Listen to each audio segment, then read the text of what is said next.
Salam saudaraku yang kekasih dalam nama Tuhan Yesus Kristus. Hari ini saya akan membagikan kepada kita semua cara membaca Alkitab. Mungkin selama ini kita sering menghadapi kendala-kendala. Mungkin selama ini kita menghadapi masalah-masalah. Kenapa? Karena pemahaman kita, bahkan pemahaman seseorang kurang mengerti bagaimana membaca Alkitab supaya tidak pernah berhenti setiap hari. Nah, saudaraku yang kasih dalam nama Tuhan Yesus Kristus, Alkitab adalah yang banyak sekali dicetak di dunia ini. Alkitab adalah banyak sekali juga orang yang tidak senang kepadanya. Alkitab adalah buku yang sering juga dilecehkan. Alkitab adalah buku juga yang sering dibakar, saudaraku dikasihi Tuhan.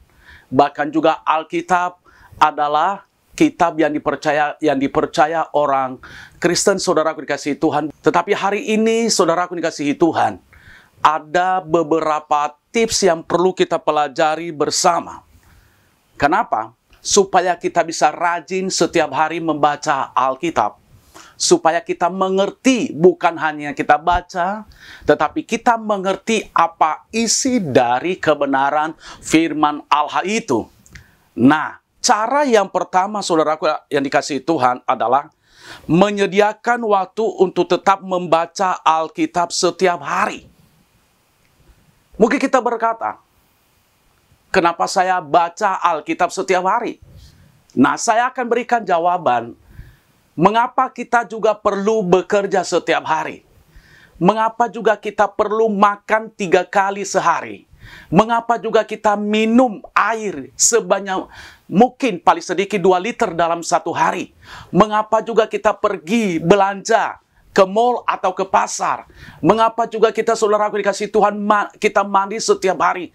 Mengapa juga, saudaraku dikasihi Tuhan, kita pergi bekerja setiap hari ke kantor? Nah, itu menjadi pertanyaan bagi kita. Tetapi kalau kita membaca Alkitab setiap hari, saudaraku dikasihi Tuhan, karena di dalam Alkitab itu ada firman Allah yang tertulis, yang memberikan kekuatan kepada kita, yang memotivasi kehidupan kita, sehingga kita mengerti itulah yang akan menerangi jalan kita. Makanya firman Allah berkata, firman-Mu pelita bagi kakiku dan terang bagi jalanku. Itu yang akan menerangi. Kalau ada firman Allah, kalau kita sering membaca firman Tuhan setiap hari, itulah yang akan menerangi jalan kita. Sehingga kita tidak jatuh di dalam dosa. Yang kedua, saudaraku dikasihi Tuhan. Ya, mengapa kita membaca Alkitab, saudaraku?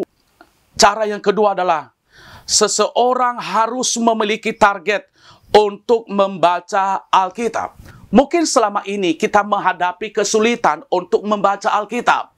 Tetapi sebagai hamba Tuhan, saya mengingatkan kepada kita, harus ada target. Oh iya, hari ini saya mau membaca berapa ayat.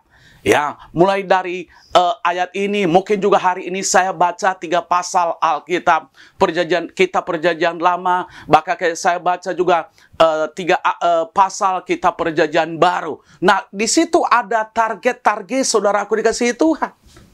Kalau kita tidak memiliki target setiap hari untuk membaca firman Tuhan, bahkan membaca Alkitab, saya mau katakan, kita menjadi orang Kristen yang gagal. Makanya banyak orang Kristen yang jatuh. Kenapa? Karena dia tidak memiliki target untuk merenungkan firman Tuhan.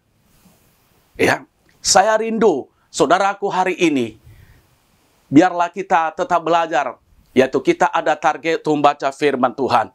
Yang ketiga, saudaraku dikasihi Tuhan, ya, cara yang ketiga, seseorang harus memiliki relasi kelompok yang senang membaca Alkitab setiap hari. Kita harus memiliki relasi atau kelompok. Kenapa? Kalau kita memiliki kelompok, ada yang mengingatkan kita, udah baca firman Tuhan nggak hari ini? Udah baca nggak Alkitab hari ini? Kenapa? Saling memotivasi, saling menguatkan, saling mendukung antara satu dengan yang lain. Dan yang terakhir, saudaraku dikasihi Tuhan, ya, Yang terakhir adalah seseorang harus menikmati dan melakukan firman Tuhan yang dibaca setiap hari. Seseorang harus memiliki motivasi untuk melakukan firman Tuhan itu, bahkan mengerjakannya di dalam pribadinya, saudara kasih Tuhan. Jadi kalau dia membaca firman Tuhan setiap hari, tetapi dia tidak melakukannya, saya percaya dia akan menjadi orang Kristen seperti hanya baca berita, hanya baca koran, bahkan hanya baca buku. Kenapa? Tidak pun satu firman Tuhan itu yang dia baca akan masuk di dalam pemikirannya, bahkan di dalam hatinya, bahkan dia juga tidak akan melakukan. Kalau kita mengerjakan keempat perkara ini, saya sangat percaya kita menjadi orang yang luar biasa di dalam Tuhan, dan kita akan menjadi yaitu yang cinta kepada Alkitab. Saudaraku dikasihi Tuhan, Tuhan Yesus Kristus memberkati.